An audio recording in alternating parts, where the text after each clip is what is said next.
Ortiz into deep right field. Back is Sheffield. We'll see you later tonight. Back at it. Yep. Back at it. Back at the lag. You guys already know what time it is then, right?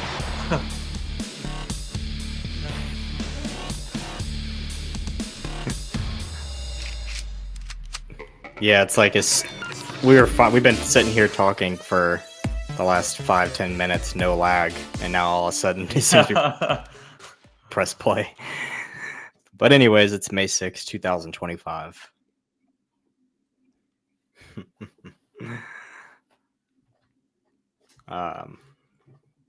You want to start us off with the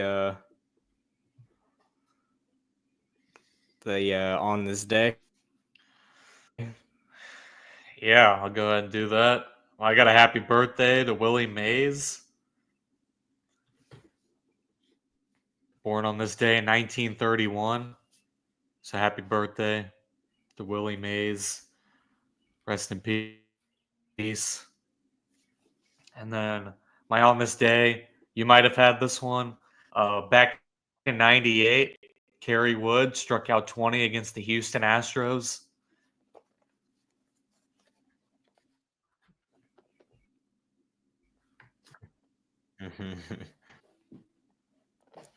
Yeah.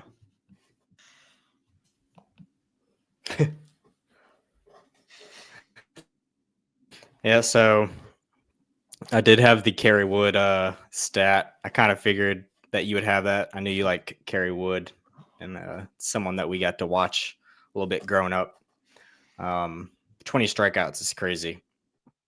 Another strikeout guy on that day, though, you probably saw this one, was Pedro Martinez. He struck out 17 on May 6th of 2000.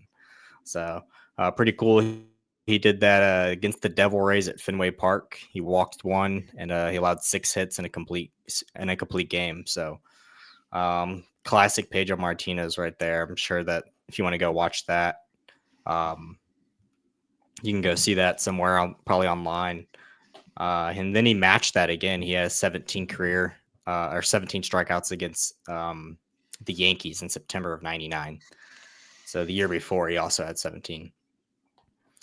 And then also a big throwback on this day, May 6, 1915, Babe Ruth hits his first ever career home run. So that's pretty cool.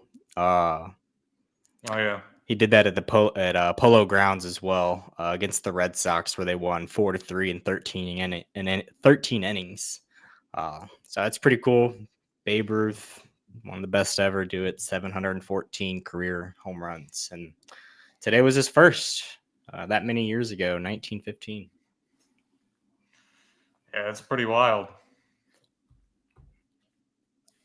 That boy, Babe. Oh, yeah. MLB The Show legend right there. Yeah. I can't even. I honestly can't say how many times in Diamond Dynasty someone's hit a home run against me with Babe Ruth. It's pretty crazy. Yeah. Oh yeah. You got a picture on that guy. Yeah. You can go ahead and hit us with the next topic if you'd like. Yeah, we got our breakout players of the week. I'm ready for these. One of them is my guy, Kyle Stowers. That's my position player I'm going with. He had a crazy week, especially against the Athletics. He batted .381 this week, 409 OBP, 4 home runs, 10 RBIs, and 21 at-bats, including a walk-off grand slam. I believe it was Saturday. Yeah, Saturday against the Athletics off Mason Miller.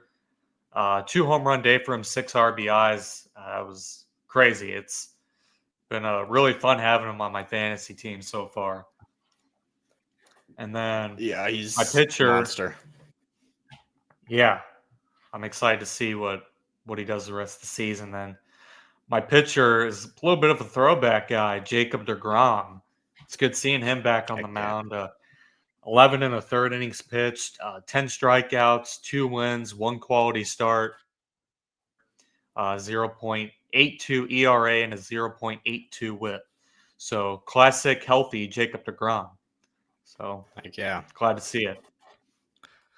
Yeah. Two people that are on completely different ends of their careers, but definitely two talented players. I'm excited to see what Stowers turns into. He was a pretty highly rated prospect back when he's with the Orioles, and he was just in that big mix of things with all those guys. And they're still having issues with that. Kobe Mayo finally got the call up, but how long does Kobe Mayo stay up? I think in most other organizations, maybe unless you're like a Dodger, he'd probably be a starting third baseman or a first baseman somewhere.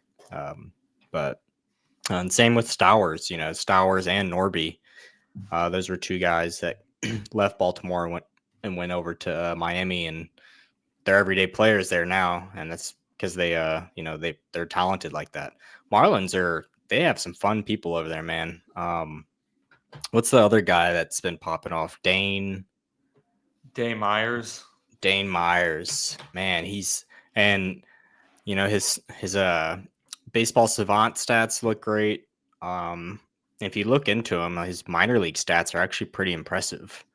I think he's like in his late 20s, maybe 27, 28, 29. But he's got the stats and minors to back it up, and StatCast is kind of backing him up as well. So I know I don't know if today he's getting the start, but I know he is supposed to be getting the start, or already did out in outfield with the Marlins. So kind of adding to their arsenal what they already have over there with Augustine Ramirez and Stowers, Matt Mervis. They got some heavy hitters. Fun team. I've been trying to watch them whenever I get the chance to, actually. I'll go ahead and do my breakout players of the week. Another kind of a throwback player that some may have thought that he'd be on the end of his career, but stats this year proving otherwise. He's a Detroit Tiger, and that's Javier Báez.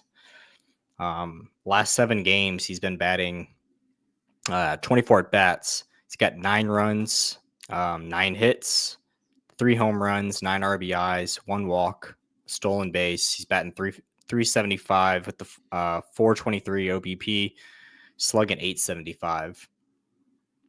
So he's been tearing it up, and it's not even just his last 7 games. You can go look back at his last 30 games, and he's been batting a 309, 350 OBP, and slugging 479. So he's been tearing it up. What do you think about Javier Báez before I get to my next player? I mean, he's on a great team right now too, which is obviously helpful. The Tigers, I think, are the number 4 team or so in all of majors. So he looks great in center field. Yeah, I think being on a better Detroit team definitely helps. Maybe the position change a little bit kind of helped him out. Pretty surprising.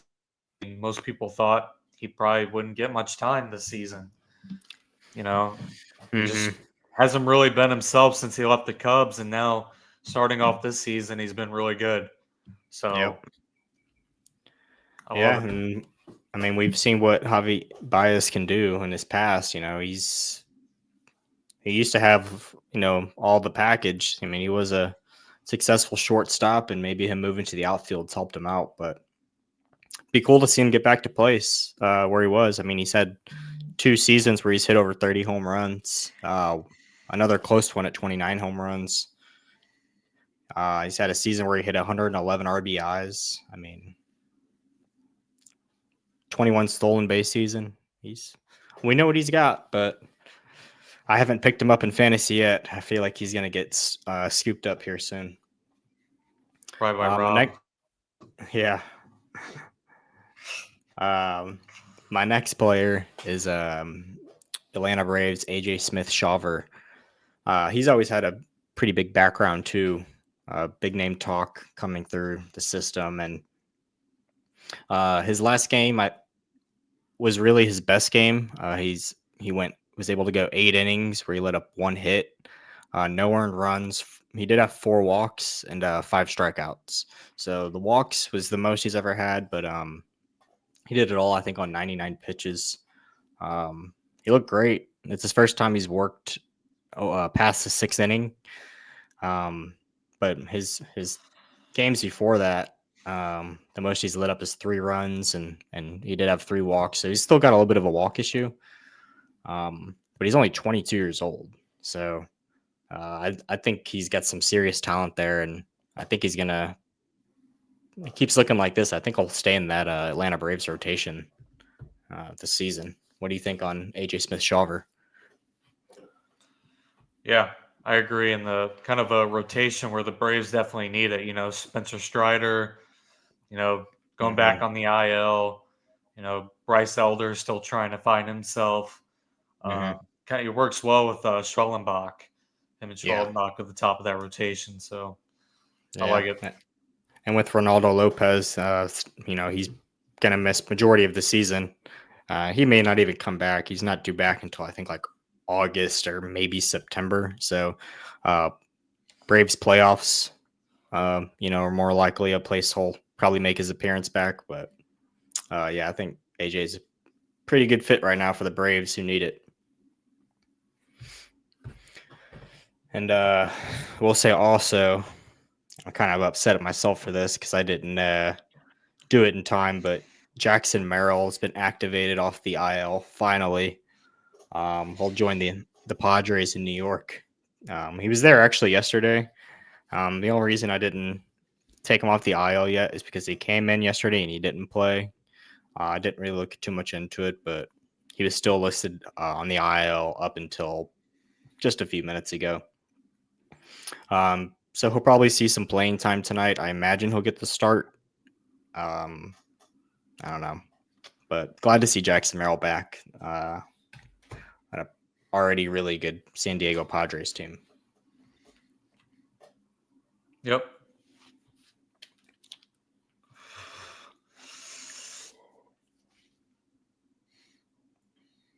You got any other IL moves? I mean, I got some, but I just had Teoscar Hernandez, unless you had that one. Yeah, I did. I went on the 10-day IL with the left hamstring. He came out of the game yesterday against the Braves, but I didn't know what it was. Didn't know it was up, and then it came out left hamstring. And then Royce Lewis was also supposed to be activated today, if he already hasn't been. So we'll see. We'll see how long that lasts. And then Yordan Alvarez, 10-day IL. Yeah, I did with right hand inflammation, and then Shota Imanaga, 15-day IL with strained left hamstring. And then not an IL move, but a roster move. Evan Carter was recalled from AAA in his first start of the season, so went ahead and picked him up in fantasy. See what he can do for me. I mean, he played great in the 2023 World Series. Did not do so well last year, so he's got the potential. So, Yep. I hope to see him stay up with that Rangers team. Another team that needs to find some spark in their bats. They've been pretty bad when it comes to hitting. So Rangers need all they can right now, especially after sending Jake Berger down as well. Yeah, and then I don't know if you saw, but they hired Brett Boone as their new hitting coach. I did see that. Not bad. Pretty cool. He was a stud. Yeah, they fired the old coach, and maybe he'll do the job over there. Yeah. Yeah, the other thing I wanted to touch on was just series of the week, and then you can hit on anything else you want. But mine's a weekend matchup coming here in a few days, and I think I've probably already mentioned them in a couple series of the week, but it's the Chicago Cubs taking on the New York Mets. That'll be in New York, in Queens. So that's going to be, I think, a pretty good matchup to tune into. Two of baseball's really hottest teams, and Not sure the pitching matchups yet. Actually, I don't think they even know the pitching matchups yet. But yeah, that's definitely a game to tune into. Unfortunately, Chicago taking the Shota Imanaga hit doesn't help them right now. I also expected a lot more. I really had high hopes for Ben Brown. Maybe because we have the same birthday. I don't know. Figured he had. I think he's got that dog in him just because of that. But he's a pitcher that needs to figure it out because I think if Ben Brown doesn't work out, if he keeps pitching like he is, he's either going to go to the bullpen or get sent back down. And Cade Horton has been tearing it up down in AAA for him. He's one of minor league's best pitchers right now. So I think it's a matter of time before we see him pop up in the rotation. Yeah, he was a first-round pick in 2022, I believe. Yeah, I think so. Yeah, I actually might go pick him up right now in fantasy before you do. Yeah. I'm gonna snag him and Javi Báez real quick. Yeah, there you go. Oh, and by the way, I know I've mentioned before, I think I have a picture of it here. So I got my Roman Anthony card graded months ago. I sent it into PSA, and they said that they were dealing with the large amounts of cards coming in, grading them. But I finally got the grading, and I got the Gem Mint 10. I don't know if you can see it or not, but A little bit. yeah, it's kind of glary, huh? Anyways, what about now? There it is. It's just a picture of it. Yeah, highest grade you can get. So it's obviously a huge card. It's out of 99. First Bowman Chrome. I pulled it too. I was opening a box a couple years ago in like 2023, and he wasn't even a huge name prospect at the time. He may have been a top 100, but he definitely wasn't a number one prospect. So that card right now it's going up in price. But I'll probably hold on to it for a little while. Yeah, I'm hoping he gets the call soon too for my fantasy team. Yeah, and I was gonna send you this in the mail, but I figured you weren't a big fan of him anymore since you traded him away. But that's the Dylan Cruz rookie card. Yeah, it's a good one. I got Michael Harris in exchange for him, so Yeah. we'll see how that works out. Yeah. But what else do you have? So I was gonna touch on my series of the week real quick. Mhm. Mine, I'm excited for this one. Actually, it's the Yankees are going to be taking on the Athletics in Sacramento this weekend. Yankees right now a first place team. The Athletics are one game behind Seattle for first place right now, so they're playing really well. Two teams in a hitter's ballpark this weekend, so I'm excited for that. What about you? Heck yeah. Yeah, no doubt. Expect a lot of home runs. Yeah. Trent Grisham. What's up with that guy? I don't know, just going off. He is, man. If you pull him up on Baseball Savant, we're like, dang, he's really tempting to pick up. Unless somebody already has him. I think Rob had him like 3 or 4 times this year or something, but Yeah. Yeah, Grissom about as surprising as Báez this season. So yeah.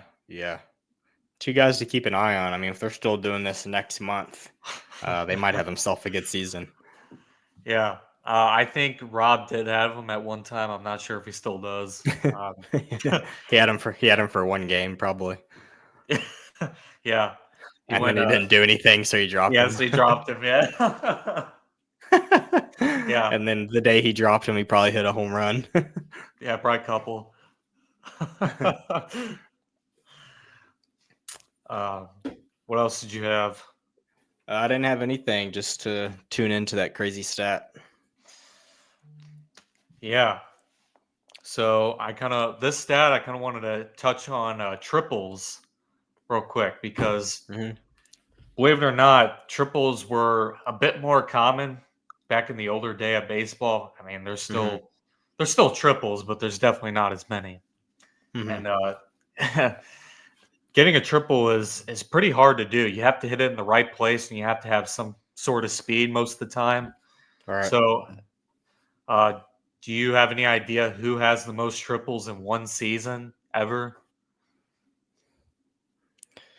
I'm gonna go. I feel like I knew this stat, but maybe not. I'm gonna go with either Ricky Henderson or Juan Pierre. I mean, good guesses. This one goes to Owen Wilson back in Uh, 1912 with 36 way triples. back. Yeah, Jeez. 36 triples in one season. Now, Yeah. the closest guy recently to get closest to this, that makes sense. Do you want to take a guess on that? It It's was within neither the of the two I last. said. No, it's within the last 20 years. Um, Jose Reyes. It's a good guess, and I'll touch on him in a second. The closest guy, and it's still sort of not even really close, is Curtis Granderson back in Oh, nice. 2007. Nice. He had 23 triples in 2007, and yeah, he was Jeez. still a few triples off, but Mm. he was a stud. And then the most recent since 20 or most recent since then was Jose Reyes. Actually, it was Jose Reyes and Shane Victorino back in 2011 with 16 triples. Dang. Yeah, That's the Shane most recent. Victorino. Yeah, and as crazy as 16 triples is, it's still they're tied at number 303 on the all-time list in one season. Jeez. Yeah. And yeah, That is weird. I it's guess a lot too comes from those old weird ballparks that are. yeah, of course. As you were mentioning earlier, the Polo Grounds were one of those parks. Yeah, yeah.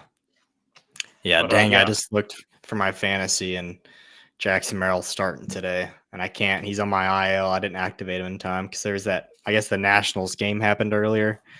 So by the time that yeah, the started, I doubleheader. couldn't activate him. Damn. Man, 3 home run game and coming at Yankee Stadium tonight. Gosh, I'd be a little aggravated. Yeah. Hey, it's all right. Yelich hit a home run on my bench last night. I didn't have time to add him in after the Nationals game was postponed. I could have put him in, but Yeah. that game already freaking started and he hit a home run on my bench. Mm. Well, is that all that you have for today? That is all. All right. Well, we'll tune in here again soon after another good week of baseball.